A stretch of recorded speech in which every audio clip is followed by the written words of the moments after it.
let me first send my prayers to the people of Ukraine. We're seeing such inspiring bravery, but there is harsh brutality. The barbaric invasion by Putin is having a devastating impact. And I know my colleague Victoria Sparks is going to talk about that later. We pray for her and the things that she's heard from the ground. As we listen tonight to the State of the Union, which is in crisis on so many fronts, I hope President Biden talks about what he will do to work with Republicans, because we have real plans to get control of inflation, to lower gas prices, to take away Putin's leverage on energy, to control our border, to get crime under control around the country and confront the defund the police and the mentality where they're actually letting people out of jails in so many cities.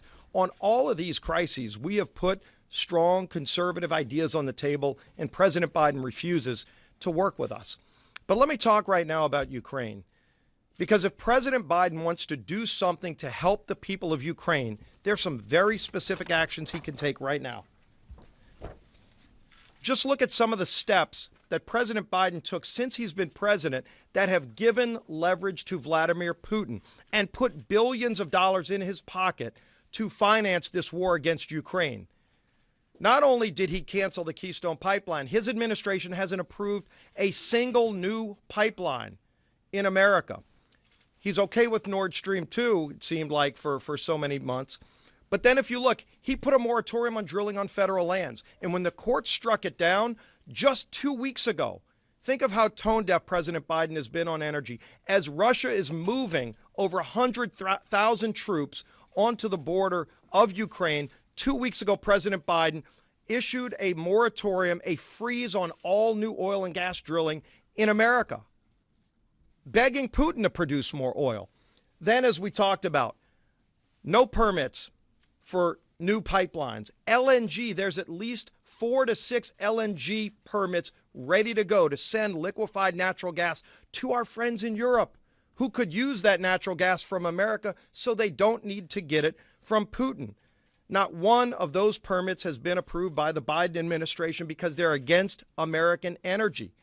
They're not against all energy because they're begging OPEC and they're begging Putin through Russia to produce more, but they're shutting it down in America. He could turn that around today. And then, of course, to stop the regulatory attack on American energy that President Biden alone has put in place, that he could reverse tonight. And I call on President Biden to take all of these steps immediately tonight, because not only will it help American families, but it will take away Putin's leverage. Think about this number. Today, between the United States, the UK, and the European Union, every single day, we are sending $700 million a day to Putin by buying his oil. $700 million a day going to Putin that we could reverse. Take that money out of his pockets. President Biden needs to stop financing Putin's war with Russian oil because he shut off the spigots of American energy. It's having devastating impacts on the people of Ukraine, but it's putting billions of dollars in Putin's pocket. Think about the number again. $700 million a day between the United States, European Union, and UK are going to Russia every single day. President Biden, these failed energy policies are having devastating impacts on Americans, but also on the people of Ukraine, because those policies are financing the war.